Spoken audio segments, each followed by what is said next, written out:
So good morning all of you. आज एक बहुत इम्पॉर्टेंट काम करने जा रहे हैं जो कि है यूजीसी नेट का पेपर 1 एंड पेपर 2। अगर आप एडुकेशन से है तो उसका कुछ टॉपिक हम लोग डिस्कस करने जा रहे हैं और वो टॉपिक हम लोग इस तरीके से डिस्कस करेंगे ताकि एग्ज़ाम में रिलेटेड उसे कोई भी क्वेश्चन आए, चाहे वो PYQ का हो या आने वाले एग्ज़ाम में क्वेश्चन हो, वो सभी क्वेश्चन ये करने से क्या हो जाएगा, कवर हो जाएगा। तो इस चीज़ को मद्देनजर रखते हुए हम लोग एक टॉपिक शुरू करने जा रहे हैं जो कि एडुकेशन से रिलेटेड है। आप यूजीसी नेट पेपर 1 बोले या फिर पेपर 2 का बात करें, जिसमें मोस्ट इम्पॉर्टेंट टॉपिक है वो है मुदालियर कमीशन।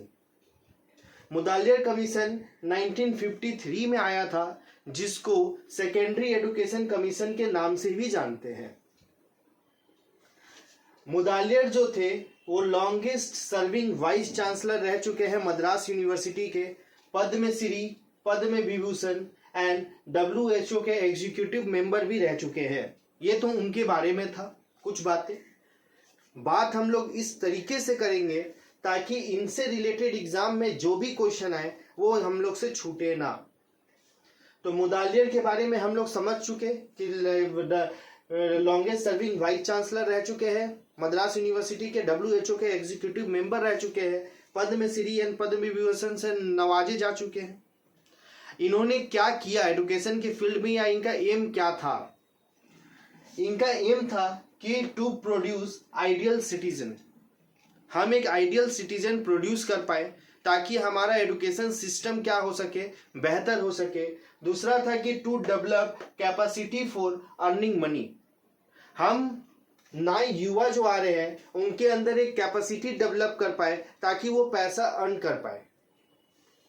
तीसरा है कि to develop the quality of leadership. उनके अंदर एक लीडरशिप क्वालिटी हमें डेवलप करना है। And establishment of extension service department. ये जो एग्जाम में ये जो वर्ड है, ये एग्जाम में PYQ में आप देखो कि यूजीसी नेट में पूछा हुआ है, तो इसको अच्छे से नोट डाउन कर लेना है।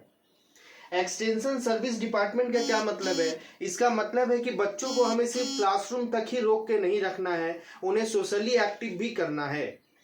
आउटसाइड दी क्लासरूम भी हमें उन्हें ट्रेन करना है।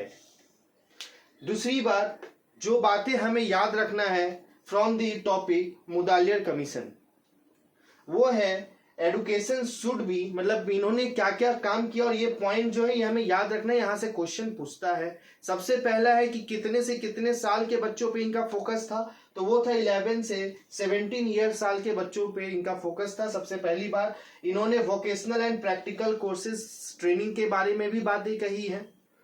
Degree college should be of 3 years. इनके हिसाब से डिग्री कॉलेज जो है वो 3 साल का होना चाहिए। Technical institution should be open near factories. जितने भी टेक्निकल इंस्टीट्यूशन है वो किसी फैक्ट्री के बगल में खुलना चाहिए ताकि बच्चे उससे प्रैक्टिकल नॉलेज भी गेन कर पाए। फॉर टीचर एजुकेशन इन्होंने कहा कि अगर कोई ग्रेजुएट है तो उन्हें 1 ईयर का ट्रेनिंग, और अगर कोई नॉन ग्रेजुएट है तो उन्हें 2 ईयर का ट्रेनिंग कोर्स करना है। दूसरी बात है कि training college should conduct research work. जितने भी ट्रेनिंग कॉलेज है वो सभी किसी ना किसी तरीके का रिसर्च वर्क में क्या हो, इन्वॉल्व हो।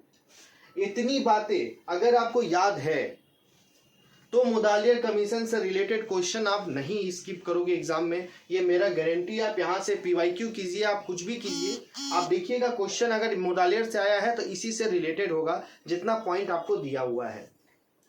यूजीसी नेट अगर आपको करना है तो उससे रिलेटेड किस तरीके से हम क्वालिफाई कर सकते हैं और कितना समय उसमें लगेगा, उससे रिलेटेड भी आपको गाइडलाइंस हम नेक्स्ट वीडियो में पक्का हम आपको बना के एक अच्छा वीडियो देंगे ताकि आप जल्द से जल्द यूजीसी नेट क्वालिफाई हो और असिस्टेंट प्रोफेसर बन पाए। ओके, सो ये जो हमारा टॉपिक था मुदालियर कमीशन, ये आप आई होप कि आपको सारा क्लियर हो गया होगा। आप एक बार इसका स्क्रीनशॉट ले लीजिए और सारे पॉइंट को नोट डाउन कर लीजिए। नेक्स्ट जो हमारा टॉपिक होगा वो होगा राधा कृष्णन कमीशन, जिसको नेशनल एजुकेशन कमीशन के नाम से भी जाना जाता है। मैं यहां से हट जा रहा हूं, आप स्क्रीनशॉट लेके पहले इसे कॉपी में नोट डाउन कीजिए, क्योंकि हायर एजुकेशन कमीशन का पहला टॉपिक है मुदालियर कमीशन। Thank you.